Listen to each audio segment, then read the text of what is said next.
આમોદ તાલુકાના મચાસરા ગામમાં 1,60,00,000ના ખર્ચે નવી શાળાના નિર્માણ કામનું ખાતમુહૂર્ત ધારાસભ્ય ડી.કે. સ્વામીના હસ્તે પૂર્ણ થયું હતું.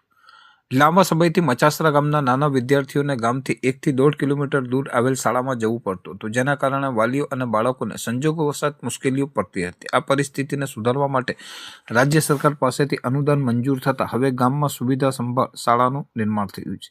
કાર્યક્રમ દરમિયાન ધારાસભ્ય ડી.કે. સ્વામીએ ગામના શૈક્ષણિક વિકાસ, સરકારની શિક્ષણ સંબંધિત યોજનાઓ તેમજ આગામી સમયમાં ગ્રામ્ય વિસ્તારોમાં થનાર વિકાસ કાર્યો અંગે માહિતી આપી હતી. તેમણે એવો મત વ્યક્ત કર્યો હતો કે દરેક બાળકને ગુણવત્તાશીલ શિક્ષણ મળે તે માટે યોગ્ય માળખાકીય સુવિધાઓ જરૂરી છે અને ગ્રામ્ય વિસ્તારોમાં વિકાસની ગતિ વધુ મજબૂત બનવી જરૂરી છે. ખાતમુહૂર્ત કાર્યક્રમમાં આમોદ તાલુકા ભાજપ પ્રમુખ, મચાસરા ગ્રામ પંચાયતના પ્રતિનિધિઓ, સ્થાનિક કાર્યકરો, નાગરિકો તેમજ મોટી સંખ્યામાં વિદ્યાર્થીઓ અને વાલીઓ ઉપસ્થિત રહ્યા હતા. નવી શાળાના નિર્માણથી મચાસરા ગામમાં શિક્ષણ ક્ષેત્રે લાંબા ગાળે સકારાત્મક બદલાવ આવશે અને વિદ્યાર્થીઓને સુરક્ષિત, સુશોભિત અને આધુનિક શિક્ષણ પરિસર મળશે તેવી આશા સ્થાનિક લોકોએ વ્યક્ત કરી હતી.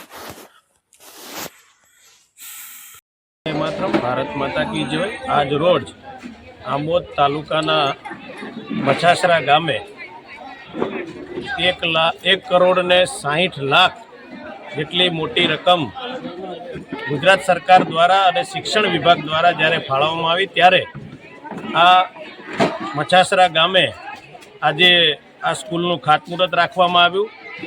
જે ખાતમુહૂર્તની અંદર ભારતીય જનતા પાર્ટીના પ્રમુખ દીપકભાઈ, તેમજ મહામંત્રી શ્રી હિતેશભાઈ, તેમજ અશોકભાઈ, તેમજ ડૉક્ટર રાહુલજી, તેમજ ગામના ડેપ્યુટી સરપંચ એવા આદરણીય સિદ્દીકભાઈ, તેમજ ભારતીય જનતા પાર્ટીના બિલાલભાઈ, મુન્નાભાઈ વગેરે ગામના સૌ આગેવાનો અને સૌ ભારતીય જનતા પાર્ટીના કાર્યકરો તેમજ સ્કૂલના બાળકો અને બાલિકાઓ ઉપસ્થિત રહી આ પ્રોગ્રામને ખૂબ સારી રીતે દીપાવ્યો. આ સ્કૂલ વહેલામ વહેલી બાંધકામ આનું પૂરું થાય અને વહેલામ વહેલી સ્કૂલ શરૂ થાય એવી ભગવાનના ચરણોમાં પ્રાર્થના કરું છું અને આવનાર દિવસોની અંદર આ વિસ્તારનો ખૂબ સારો વિકાસ થાય એવી પણ ભગવાનના ચરણોમાં પ્રાર્થના છે. અસ્તુ. ધન્યવાદ. વંદે માતરમ. ભારત માતા કી જય.